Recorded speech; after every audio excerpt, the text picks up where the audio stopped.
Hello everyone, नमस्कार। स्वागत है आप सभी का आपके अपने YouTube channel soft study Akash Kumar पर। और साथियों, आज की इस क्लास में मैं आपके लिए लेकर आया हूं क्लास 12 पॉलिटिकल साइंस का चैप्टर फर्स्ट शीत युद्ध के दौर के सब्जेक्टिव प्रश्नों को। दोस्तों तो बिल्कुल ध्यानपूर्वक सारे प्रश्नों को देखिएगा, क्योंकि जितने भी प्रश्न हैं सारे प्रश्न आपके लिए इंपॉर्टेंट हैं, सिलेक्टेड हैं एंड वही क्वेश्चन को लिया गया है जिसकी जो प्रोबेबिलिटी है आपके एग्जामिनेशन में आने की सर्वाधिक है।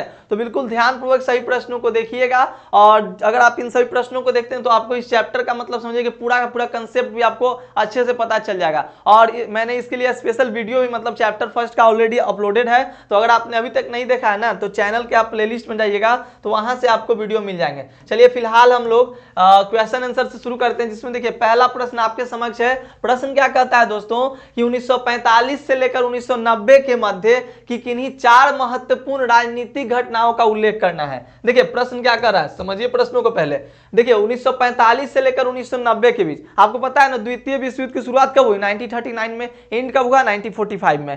तो 1945 में जब एंड हुआ, उसके बाद से लेकर जो 1991 का जो पीरियड रहा उसके बीच को क्या कहा जाता है, शीत युद्ध के दौर के नाम से जाना जाता है। तो यहां पर प्रश्न आपसे अभी पूछ रहा है कि बताइए कि 1945 से लेकर 1990 के बीच किन्हीं चार महत्वपूर्ण राजनीतिक घटनाओं का उल्लेख करना है। मतलब चार ऐसे घटनाओं के बारे में बतलाना है जो कि महत्वपूर्ण रहा राजनीतिक घटनाओं के बारे में। तो याद कीजिएगा इसी समय क्या हुआ था, आपको याद रखिए 1945 से लेकर 1990 के बीच में आपको मैंने पढ़ाया कि दो नई महाशक्तियां क्या हुई थी, उभरी थी। एक आपका संयुक्त राज्य अमेरिका और एक आपका सोवियत संघ। तो इन दोनों का क्या हुआ था, उदय हुआ था। द्वितीय विश्व युद्ध में तो ये दोनों साथी थे, उसके बाद क्या हुआ, दोनों में प्रतिद्वंदिता की भावना आ गई और ये दोनों क्या हो गए, मतलब दो नई महाशक्ति पूरे विश्व में उभर कर आए। कौन कौन, एक आपका संयुक्त राज्य अमेरिका और दूसरा आपका कौन, सोवियत संघ। तो इन दोनों का उदय हुआ था इसी पीरियड में 1945 से 1990 के बीच में। दूसरा जो आपका है कि तृतीय दुनिया के अधिकांश देश, तृतीय दुनिया उसको कहा गया था, गुट निरपेक्ष आंदोलन के बारे में आपको पता है ना।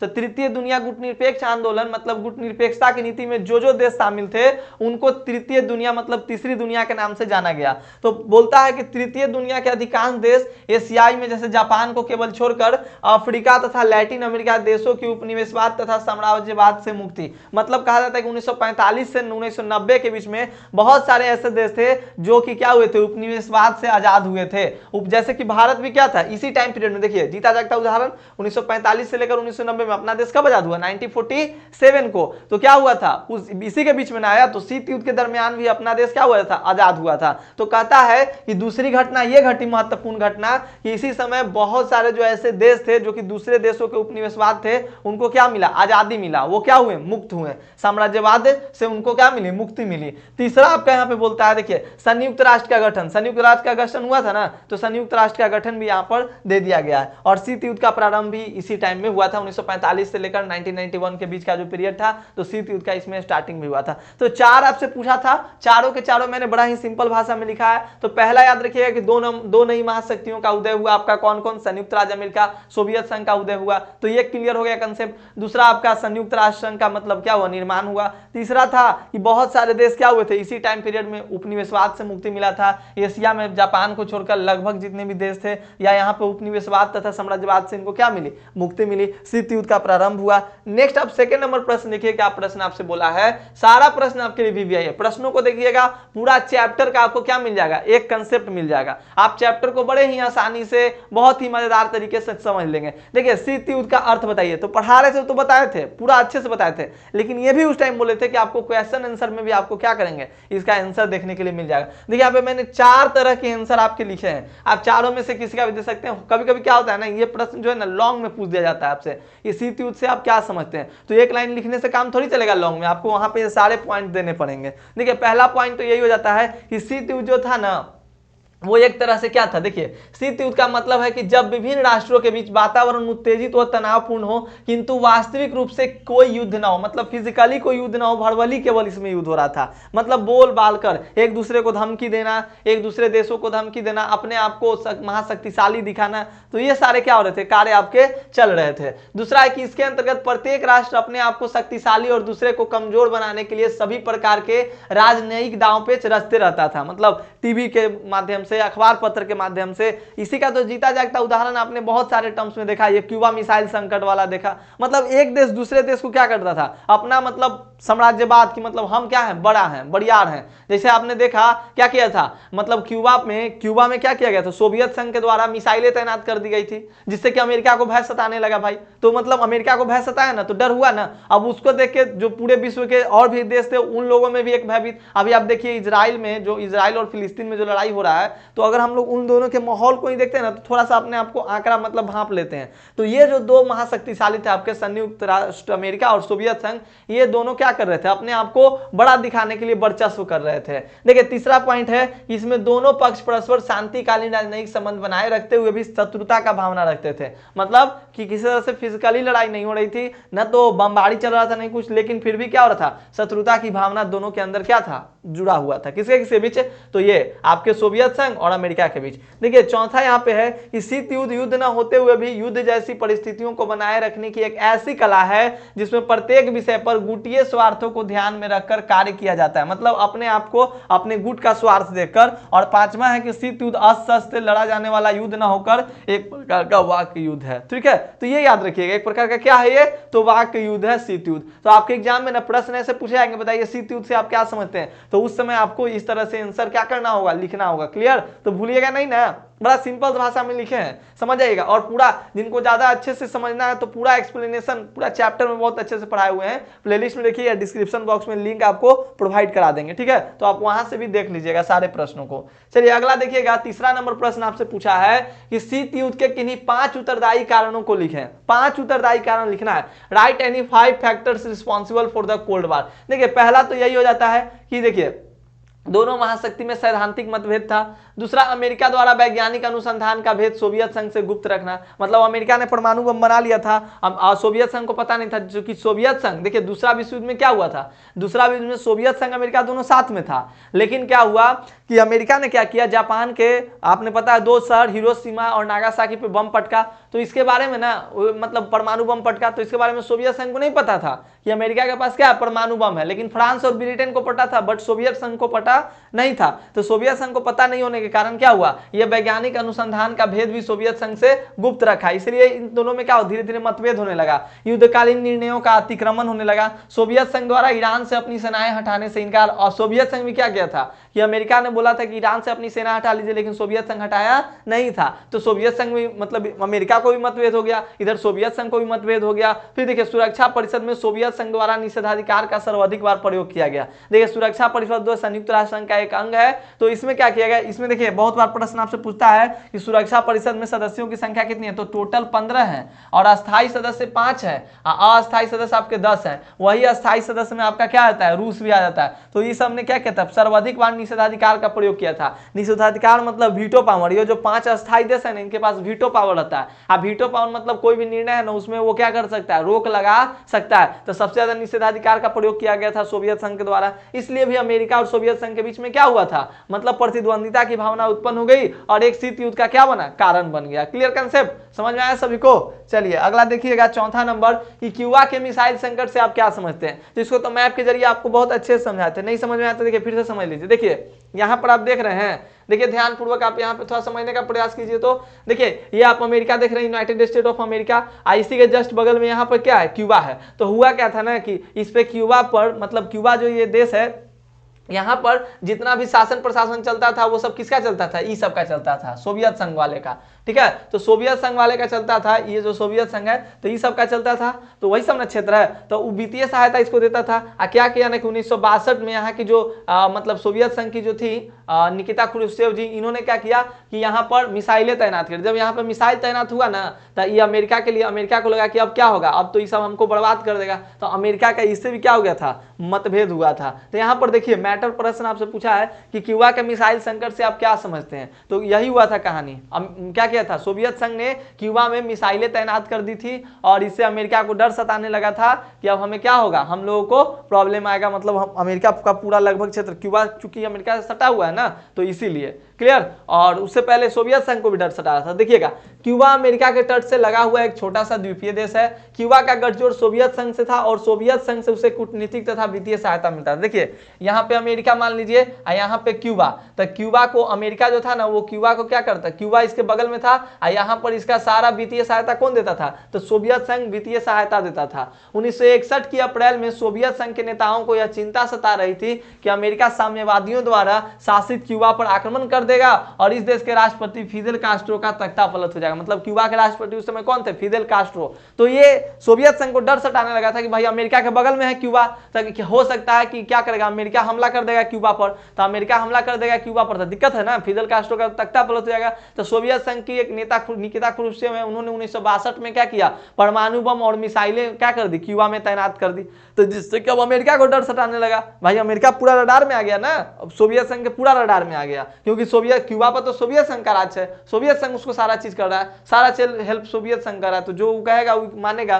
देखिए तीसरा पॉइंट कि सोवियत संघ के नेता निकिता क्रुश्चेव ने क्यूबा को रूस के सैनिक अड्डे के रूप में बदलने का फैसला किया और 1962 में क्रुश्चेव क्यूबा के परमाणु मिसाइलें तैनात कर दी। इन हथियारों की तैनाती से पहली बार अमेरिका नजदीकी निशाने की सीमा में आ गया। हथियारों की इस तैनाती के बाद सोवियत संघ पहले की तुलना में अब अमेरिका के मुख्य भूभाग लगभग दोगुने ठिकाने या शहरों पर हमला बोल सकता था। मतलब अब सोवियत संघ अमेरिका के 2 गुना ठिकानों पर क्या कर देगा, हमला बोल देगा भाई, ऐसा स्थिति आ गया। तब क्या हुआ कि अमेरिका ने बोला, देखिए अमेरिका क्या बोलता है, क्यूबा में सोवियत संघ द्वारा परमाणु हथियार तैनात करने की भनक जब अमेरिका को लगा 3 हफ्ते बाद, कितने दिन बाद, 3 हफ्ते बाद भनक लगा था, तो जब 3 हफ्ते बाद पता लगा तो अमेरिका के राष्ट्रपति उस समय जॉन एफ कैनेडी साहब थे, उन्होंने आदेश दिया कि अमेरिकी जंगी वेरों को आगे करें और क्यूबा की तरफ जाने वाले जितने भी सोवियत जहाजें हैं उनको क्या कर दिया जाए, रोक दिया जाए। इस तरह से अमेरिका सोवियत संघ के मामलों के प्रति अपनी गंभीरता की चेतावनी देना चाहता था। ऐसी स्थिति में यह लगा कि युद्ध होकर रहेगा, इसी को क्यूबा मिसाइल संकट के रूप में जाना जाता है। मतलब अगर आपसे पूछे कि क्यूबा मिसाइल संकट से आप क्या समझते हैं, तो बस यही कहिएगा, इतना आप सुन लीजिए कि देखिए क्यूबा जो है वो अमेरिका से सटा हुआ देश है, वहां पर क्यूबा में सब चीज वित्तीय सहायता से लेकर जितनी भी राजनयिक सहायता था सब कौन देता था, सोवियत संघ देता था। हुआ क्या कि 1961 में सोवियत संघ के नेताओं को यह डर सताने लगा था कि अगर क्या पता अगर अमेरिका ने क्यूबा पर हमला कर दिया तो वहां के जो राष्ट्रपति हैं फिदेल कास्ट्रो, उनका तो तख्ता पलट हो जाएगा। तो इसके लिए वहां की सोवियत संघ की नेता निकिता क्रुश्चेव ने 1962 ईस्वी में वहां उसको मतलब क्यूबा को रूस का सैनिक अड्डा और मिसाइलें, परमाणु मिसाइलें तैनात कर दी, जिसके कारण अमेरिका को अब डर सताने लगा, क्योंकि अमेरिका जो था वो मतलब अमेरिका का पूरा अमेरिका का मतलब 2 हिस्सा क्या हो गया, इस मतलब इसके निशाने में आ गया, सोवियत संघ के निशाने में आ गया। ठीक है, तो इसलिए अमेरिका ने फिर क्या किया कि सोवियत संघ से जितनी भी जहाजें क्यूबा की तरफ जाती थी उन सबको रोकने का प्रयास किया। बाद में पूरे विश्व को अब लगने लगा था ना, पूरे विश्व में जितने भी देश हैं उन सबको लगने लगा था कि अब अमेरिका सोवियत संघ में लड़ाई पूरा छिड़ जाएगा, क्योंकि परमाणु बम तैनात कर देना। अभी के टाइम में अगर सुनिएगा, अगर बोल देगा कि भारत ने पाकिस्तान के ऊपर परमाणु बम मतलब क्या किया, तैनात कर दिया, तो क्या समझिएगा पूरा एकदम सीरियस मैटर हो गया। तो उस समय लोगों को लगा ना कि अब क्यूबा का मिसाइल संकट हो ही जाएगा, क्यूबा में मिसाइल का संकट हो ही जाएगा, तो इसी को क्यूबा मिसाइल संकट कहा जाता है। हालांकि हुआ कुछ नहीं, ठीक ना, तो याद रखिएगा। चलिए आगे बढ़े, सब मैटर सोल्व हो गया। नेक्स्ट आप देखिएगा गुटनिरपेक्ष आंदोलन क्या है। तो देखिए अब इसको समझने के लिए थोड़ा सा आप इस तरह से समझिए, गुटनिरपेक्ष आंदोलन आपसे पूछता है तो आप वो तो 1914 से 1918 पहला विश्व युद्ध, 1939 से 1945 दूसरा विश्व युद्ध, उसके बाद 1945 से लेकर 1991 का जो टाइम पीरियड रहा उसको आप शीत युद्ध से जानते हैं। तो एक बात समझिएगा, इसी के बीच में क्या हुआ कि 2 महाशक्तियों का उदय हुआ। पहले प्रश्न में आपने पढ़ा कि 2 महाशक्तियों का उदय हुआ, तो क्या हुआ था ना, समझिएगा उस समय, अभी आपको वो भी पॉइंट पढ़ाएं कि उस समय विश्व के अधिकांश जो देश थे ना वो उस समय उपनिवेशवाद से क्या हुए थे, मुक्ति उनको मिला था। ठीक है, तो इसीलिए 2 गुटों बन गया था, एक पूंजीवादी गुट जो कि अमेरिका का था, एक साम्यवादी गुट जो कि सोवियत संघ का था। तो बहुत सारे ऐसे देश थे कि दोनों गुटों में से किसी में शामिल होना नहीं चाहते थे। ठीक है, क्योंकि अभी अभी भाई आजाद हुए हैं। अब मान लीजिए भारत का स्थिति देखिए, 1945 के बाद ये मतलब जस्ट 2 साल बाद अपना भारत आजाद हुआ था 1947 में। यही सब घटना पूरे विश्व में फैल रहा है। तब अमेरिका के तरफ जाए कि सोवियत संघ के तरफ जाए, तो इहो डर सताता था कि अभी अभी आजाद हुए हैं, क्या पता अभी अभी आजाद हुए तो भाई उतना तो स्थिति ठीक है नहीं, तो हो सकता है मे बी कि हमारे यहाँ की जनता भी भड़क जाएगी, है ना, जनता भड़क जाएगी कि इसके साथ मिल रहा है, फिर से गुलाम होने, सब जनता देश के लिए मिलकर लड़ाई किया है, अब फिर से अगर सरकार जाके मिलेगी कोई सोवियत संघ चाहे अमेरिका से, तो दिक्कत था ना। तो ये था कि जनता में क्या हो जाएगा, भय का भी माहौल फैल जाएगा, या हो सकता है कि फिर से अमेरिका चाहे सोवियत संघ गुलाम बना ले, है कि नहीं, तो ये डर था। तो इसीलिए एक भारत भारत के अपने जो जवाहरलाल नेहरू थे, यूगोस्लाविया के राष्ट्रपति मार्शो टीटो थे, मिस्र के राष्ट्रपति अब्दुल नासिर थे, सब दोस्त थे। इन लोगों ने मिलकर एक नीति बनाई, गुट निरपेक्षता की नीति, मतलब एक और गुट बनाया इन्होंने। दो पूरे दुनिया में, पहला दूसरी दुनिया था, तीसरा इन लोगों ने बनाया कि भाई जिसको अगर उन दोनों में से नहीं जाना है किसी में, तो क्या करो, आप इस गुट निरपेक्षता की नीति में रहो, मतलब हम किसी के गुट में शामिल नहीं होंगे। देखिए समझिए, गुट निरपेक्षता से अभिप्राय है किसी भी गुट में शामिल न होना, गुट निरपेक्ष रहना, मतलब किसी भी गुट में शामिल न होना। कौन गुट? पहला गुट पूंजीवादी गुट और साम्यवादी गुट में शामिल न होना। द्वितीय विश्व युद्ध के बाद संसार में अमेरिकी अर्थात पूंजीवादी, देखिए अमेरिका में कौन सी अर्थव्यवस्था? पूंजीवादी अर्थव्यवस्था, याद रखिएगा, और रूस अर्थात साम्यवादी, दो गुट बन गए थे। दोनों में शीत युद्ध चल रहा था। इसी बीच एशिया और अफ्रीका के अनेक राष्ट्र स्वतंत्र हुए थे और नए स्वाधीन हुए अनेक राष्ट्र किसी भी गुट में शामिल नहीं होना चाहते थे। रीजन में यही था जो मैंने आपको बताया। तो गुट निरपेक्षता का अभिप्राय यह नहीं था कि विश्व की घटनाओं के प्रति उदासीन हो जाए, बल्कि यह था कि गुटों से अलग रहते हुए प्रत्येक घटना की अच्छाई या बुराई को ध्यान में रखते हुए सही निर्णय लेंगे। मतलब ये नहीं कि अब हम लोग गुट में शामिल होंगे तो अब विश्व के कोई मुद्दा पर बातें नहीं करेंगे, बात करेंगे, लेकिन हाँ इन दोनों गुटों में हम लोग शामिल नहीं होंगे, मतलब किसी का पक्ष लेके बातें नहीं करेंगे, जो रियल बात होगा वो बात करेंगे। गुट निरपेक्ष आंदोलन के उत्थान में भारत के प्रधानमंत्री जवाहरलाल नेहरू, यूगोस्लाविया के राष्ट्रपति मार्शल टीटो और मिस्र के राष्ट्रपति अब्दुल नासुर ने प्रमुख भूमिका निभाई थी। और प्रथम गुट निरपेक्ष सम्मेलन 1961 ईस्वी में बेलग्रेड में हुआ था। 7वां सम्मेलन भारत की राजधानी नई दिल्ली में 1983 ईस्वी में हुआ था। तो ये इतना पॉइंट याद रखिएगा, नॉन अलाइजेंट मूवमेंट, इसको NAM के नाम से जाना जाता है, नॉन अलाइजेंट मूवमेंट। ठीक है, तो गुट निरपेक्ष आंदोलन क्या है, तो ये इतना पॉइंट्स आप लोग क्या करेंगे, अपने माइंड में फिट रखेंगे। ऐसे तो चैप्टर पढ़ते समय सब चीज बहुत अच्छे से एक्सप्लेन किए थे जी। देखिए ये सब बताए थे कि नहीं, आपको याद होगा, सब बताए हुए हैं। देखिए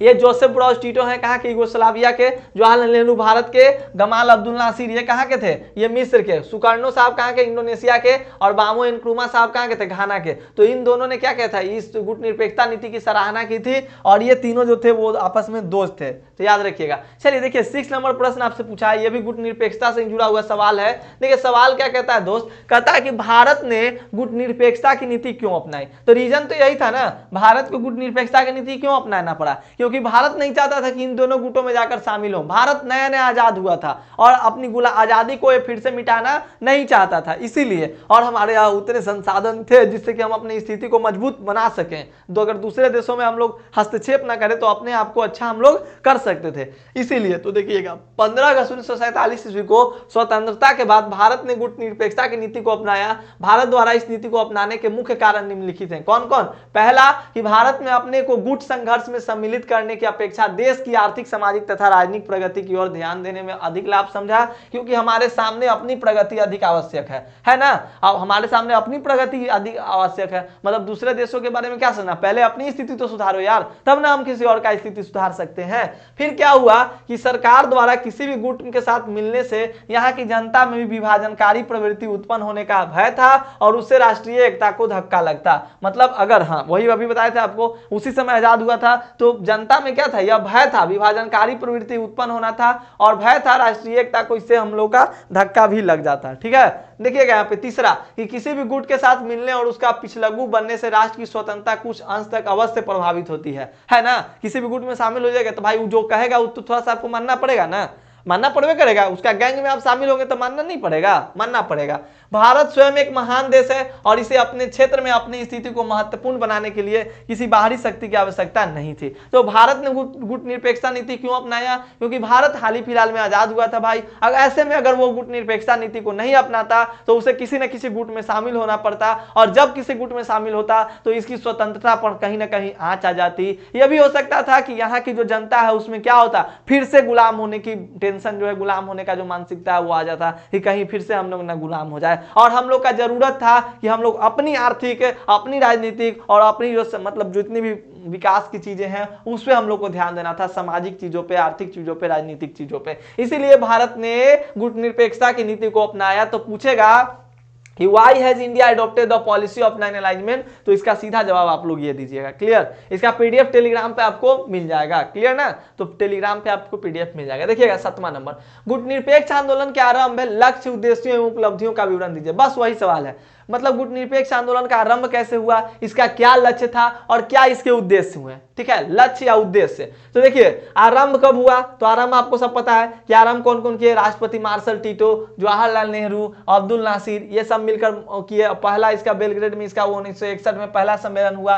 पूछता है कि बताइए गुटनिरपेक्षता का पहला सम्मेलन कहाँ हुआ, तो कहाँ में, बेलग्रेड में हुआ था। देखिए इसका कहता है उसका उद्देश्य क्या था, गुटनिरपेक्ष देशों ने युद्ध के विरुद्ध और विश्व में शांति स्थापना की भावना को महत्व दिया। मतलब जितने भी देश गुटनिरपेक्ष में शामिल होते थे वो विश्व में शांति बनाए को लेकर अपनी पूरा मतलब भूमिका अदा करते थे। उपनिवेशवाद और साम्राज्यवाद को समाप्त करने पर बल दिया, मतलब किसी को किसी का गुलाम न बने, संसार के दोनों गुटों से अलग रहना और दोनों में संतुलन बनाए रखने में विश्वास करता है। अब भाई दो को लड़ाई कर रहा है तो उसमें संतुलन बनाना है ना, तो गुटनिरपेक्षता की नीति बना था। फिर देखिए प्रत्येक देश को आत्मनिर्भर बनने में सहायता देना, प्रतंत्र देशों को स्वतंत्र कराने के लिए प्रयत्न करना। मतलब जो देश प्रतंत्र है, जो देश अभी तक गुलाम है, उसको स्वतंत्र कराने का प्रयास किया जाए। ये सब यहाँ पर क्या किया गया, गुटनिरपेक्षता का क्या था, तो गुटनिरपेक्षता का उद्देश्य था और इसका सिद्धांत था। और यह शस्त्रों की होड़ को भी समाप्त करने के पक्ष में था। शीत युद्ध में क्या हुआ था, बहुत सारे शस्त्र, अमेरिका और सोवियत संघ, उस होता था कि उसके पास ज्यादा हथियार है, उस होता था उसके पास ज्यादा हथियार है, और इसी सोचते सोचते उन लोगों ने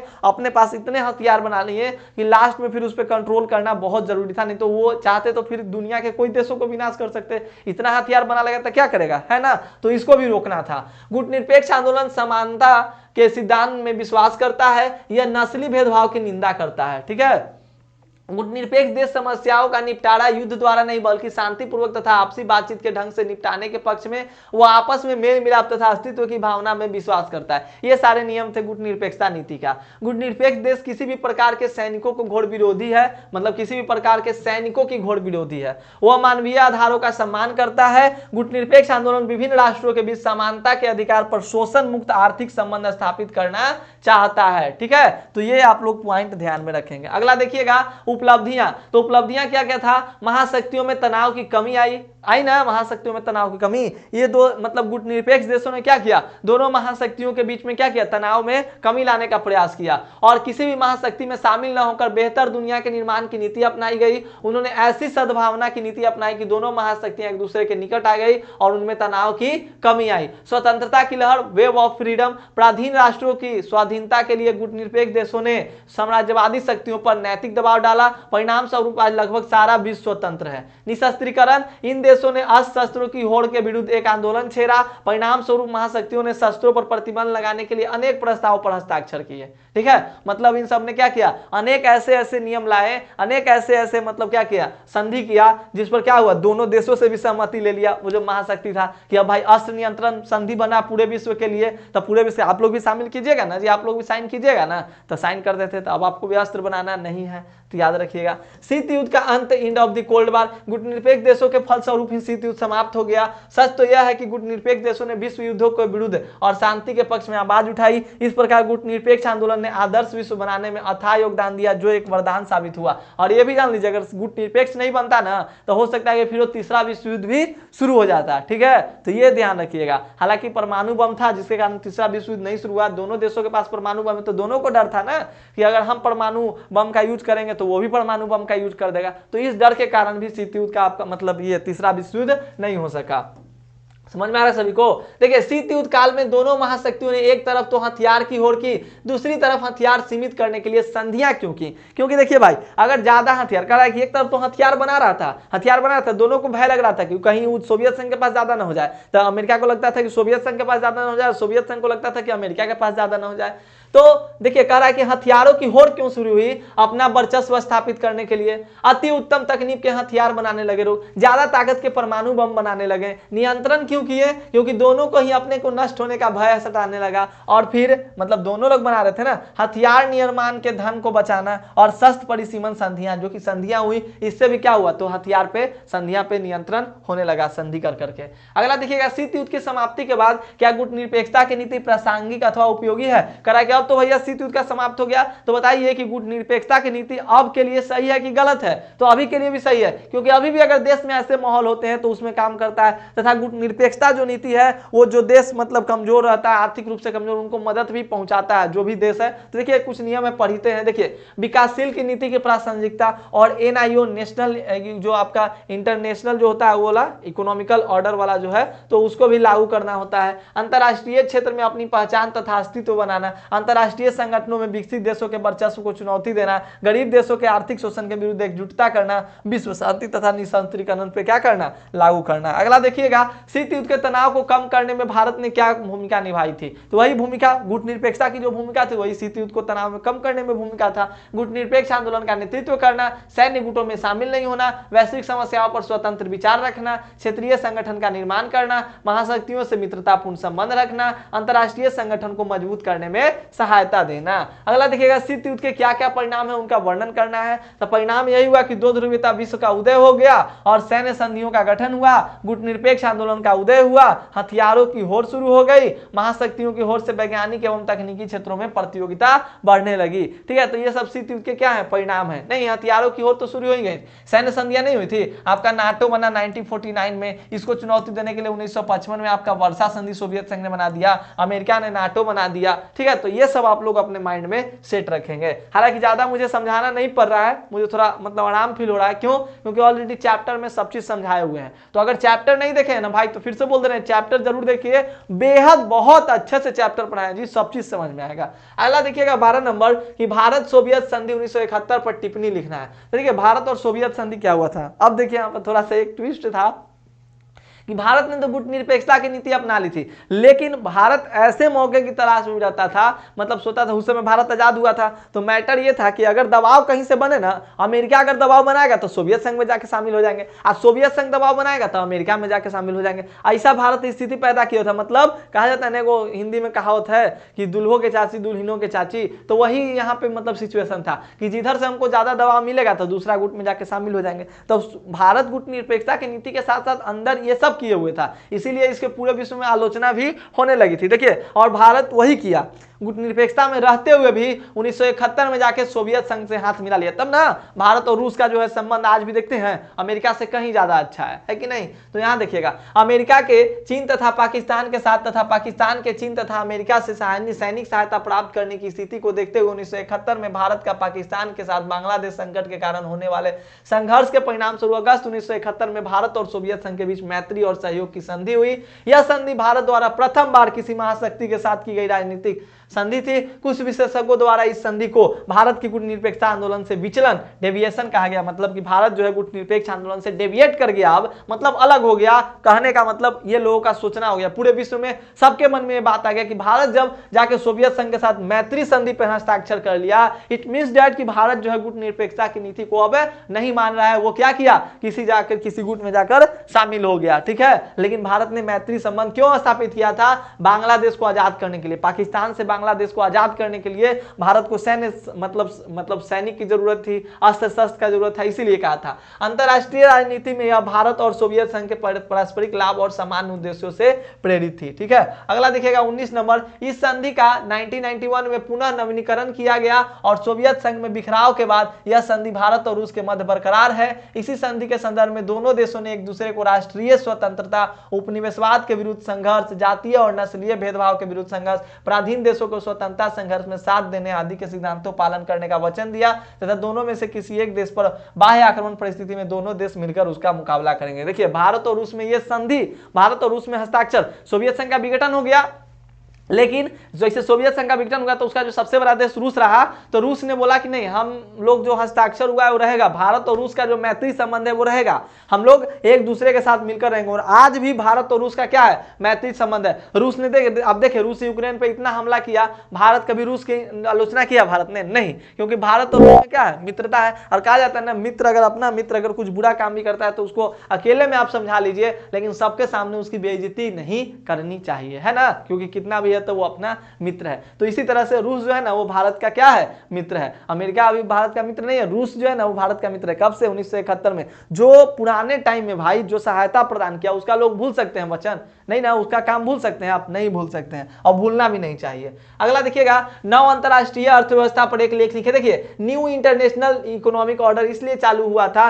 क्योंकि जो भी गुटनिरपेक्ष देश थे ना वो सब अल्प विकसित देश थे, ठीक है, तो इनके लिए आर्थिक सहायता चाहिए थी ना, इसीलिए नव अंतरराष्ट्रीय अर्थव्यवस्था एक शुरू की गई थी। तो नव अंतरराष्ट्रीय आर्थिक व्यवस्था, न्यू इंटरनेशनल इकोनॉमिक ऑर्डर, गुटनिरपेक्ष देश शीत युद्ध के दौरान महज मध्यस्थता करने वाले देश बन नहीं थे। गुटनिरपेक्ष आंदोलन में शामिल अधिकांश देशों की अल्प विकसित देश का दर्जा मिला था, थे भी अल्प विकसित देश थे भी। इन देशों के सामने मुख्य चुनौती आर्थिक रूप से और ज्यादा विकास करने तथा अपनी जनता को गरीबी से उबारने की थी और नए स्वतंत्र देशों की आजादी के लिहाज से आर्थिक विकास महत्वपूर्ण था।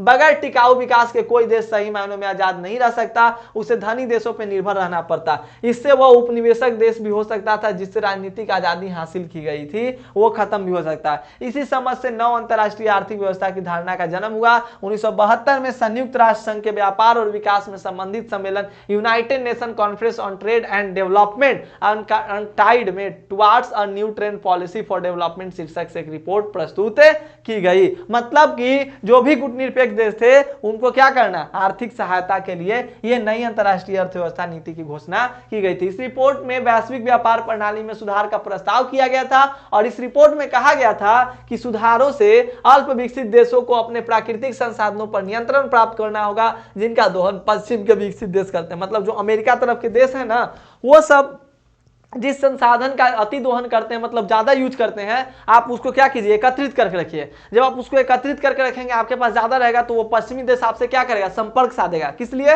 उसका मतलब रिसोर्सेज को लेने के लिए। जैसे मान लीजिए एग्जांपल के तौर पे अगर पश्चिमी देशों में पेट्रोल का ज्यादा खपत है तो अगर आपके यहाँ पेट्रोल है तो आप उसका क्या कीजिए, बचत कीजिए और उनसे सेलिंग कीजिए। जब उनके साथ आप व्यापार स्थापित कीजिएगा तो आपसे क्या होगा, मैत्री संबंध होगा, वो भी आपको पैसा देंगे, है ना जी। आप उनको पेट्रोल दीजिएगा तो उसके बदले में वो आपको पैसा देंगे। जब वो आपको पैसा देंगे तो आपके देश का क्या होगा, विकास होगा कि नहीं विकास। तो इसीलिए कहा जाता है कि वैसे संसाधनों पर नियंत्रण करने को कहा गया जो कि पश्चिमी देश ज्यादा खपत करते थे, ठीक है। और ये भी होगा जब आप उनके यहाँ व्यापार करेंगे तो वहां की बड़ी बड़ी कंपनियों के साथ आपका क्या होगा, जान पहचान होगा, आपके देश का जान पहचान होगा। अल्प विकसित देशों की पहुंच पश्चिमी देशों के बाजार तक होगी, वे अपना सामान बेच सकेंगे और इस तरह गरीब देशों के लिए व्यापार फायदेमंद होगा। जितना सामान आप बाजार में बेचेंगे उतना ज्यादा पैसा आएगा और जितना ज्यादा पैसा आएगा उतना अपना विकास होगा, है कि नहीं। देखिए पश्चिमी देशों से मंगाई जा रही प्रौद्योगिकी का लागत कम होगा और अल्प विकसित देशों की अंतरराष्ट्रीय आर्थिक संसाधनों में भूमिका भी बढ़ेगी। तीसरा था कि गुटनिरपेक्षता की प्रकृति धीरे धीरे बदली और इसमें आर्थिक मुद्दों को अधिक महत्व दिया जाने लगा। बेलग्रेड में हुए पहले सम्मेलन में आर्थिक मुद्दे पर ज्यादा महत्वपूर्ण नहीं था। उस समय तो था कि भैया कैसे इन महाशक्तियों से बचा जाए, और फिर बाद में 1970 सन दशक के मध्य तक आर्थिक मुद्दे प्रमुख हो उठे। इसके परिणाम स्वरूप गुटनिरपेक्ष आंदोलन आर्थिक दबाव समूह बन गया और ये जो आपने भी पढ़ा नव अंतरराष्ट्रीय अर्थव्यवस्था ये भी आपका क्या कर दिया गया, शुरू कर दिया गया। क्लियर है। 14 नंबर देखिएगा कि महाशक्तियों छोटे देशों को अपने साथ क्यों रखती थी। बड़ा इंपॉर्टेंट है कि जो महाशक्तियां होती थी छोटे देशों को अपने साथ क्यों रखती थी। मान लीजिए आप किसी से लड़ाई कर लेते हैं तो और भी लोगों को अपने में मिलाने का प्रयास क्यों करते हैं, क्योंकि उसके पास हो सकता है कुछ लड़ाई की ऐसी वस्तुएं हो जो कि आपको हेल्प करे। तो देखिए छोटे देशों को इसलिए रखता था, छोटे देश में प्राकृतिक संसाधन होते थे उसको प्राप्त करना, सैन्य ठिकाने स्थापित करना, छोटे देशों में अपना सैनिक भेज देता था। जैसे एग्जांपल के तौर पे देखिए ना, अमेरिका था, सोवियत संघ था, ठीक है, अमेरिका था, सोवियत संघ, अब बगल में क्यूबा था, तो क्यूबा को सोवियत संघ ने क्या किया था, हड़पे हुए था, इस पे अपना राज चलाए हुए था कि जहिया मन करेगा अमेरिका में सैनिक अड्डा, अमेरिका यहाँ सैनिक अड्डा स्थापित करेंगे, इसको ढाए से उड़ाएंगे, है कि नहीं। तो इसीलिए भी किया जाता था। आर्थिक सहायता प्राप्त करने के लिए भी कुछ तो भाई सहायता करवे करेगा, भू क्षेत्र, ताकि महाशक्ति अपने हथियारों और सेना का संचालन कर सके। इसलिए भी क्या कहता, महाशक्ति छोटे देशों को अपने पास में रखना चाहती थी। क्यूबा मिसाइल संकट शीत युद्ध का चरम बिंदु क्यों था। देखिए 1962 में सोवियत संघ ने क्यूबा में परमाणु मिसाइलें तैनात कर दी और अमेरिका निशाने की सीमा में आ गया। पर अमेरिकी राष्ट्रपति कैनेडी की जवाबी कार्रवाई के बाद सोवियत संघ ने मिसाइलें हटा ली। दोनों महाशक्तियों के मध्य तनाव और प्रतिद्वंदिता ने युद्ध का रूप नहीं लिया। क्यूबा मिसाइल संकट शीत युद्ध का चरम बिंदु इसीलिए कहलाता है, ठीक है, इसीलिए इसीलिए कहलाता है कि शीत युद्ध का ये चरम बिंदु था। ठीक है, कि मिसाइल तैनात कर देना, किसी देश को अपने रडार में लेना, ये बहुत बड़ी बात है। तो ये सब आपने पढ़ा। उम्मीद है कि 15 प्रश्न आपको समझ में आया होगा। अगर ना समझ में आया तो देखिए फिर मैं कह रहा हूं आपको कि सारा जो है ना पूरा का पूरा चैप्टर पढ़ा, पहले चैप्टर पढ़ लीजिए और इसके बाद क्वेश्चन आंसर देखिए, सब चीज समझ में आएगा, क्योंकि वहां पर बहुत भूख लिए हैं इसलिए आप थोड़ा कम एनर्जी लगाए हैं। लेकिन फिर भी उम्मीद है कि आपको बहुत अच्छे तरीके से समझ में आएगा। जिनको नहीं समझ में आएगा वो पूरा वीडियो देखिए, जाके प्लेलिस्ट में भी है। ये सब तो मैप बताए थे आपको अगले क्लास में, ये सारा भी बताए थे कि सोवियत संघ का इधर था और इधर था पश्चिमी देशों का, जो भी अमेरिका था उनका था। तो ये सब आपको बताए हुए हैं। ठीक, क्लियर। तो उम्मीद है कि आपको पूरा ये सब समझ में आया होगा। देखिए ये सब याद रखिएगा, साल्ट क्या होगा इसके लिए स्पेशल वीडियो भी लाएंगे।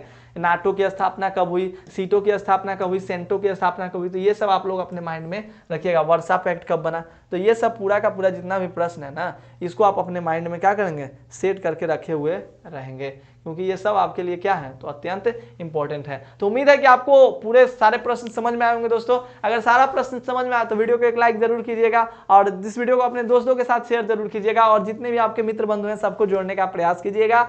मिलते हैं हम लोग फिर से अपने अगले क्लास में, तब तक के लिए धन्यवाद। जय हिंद, जय भारत।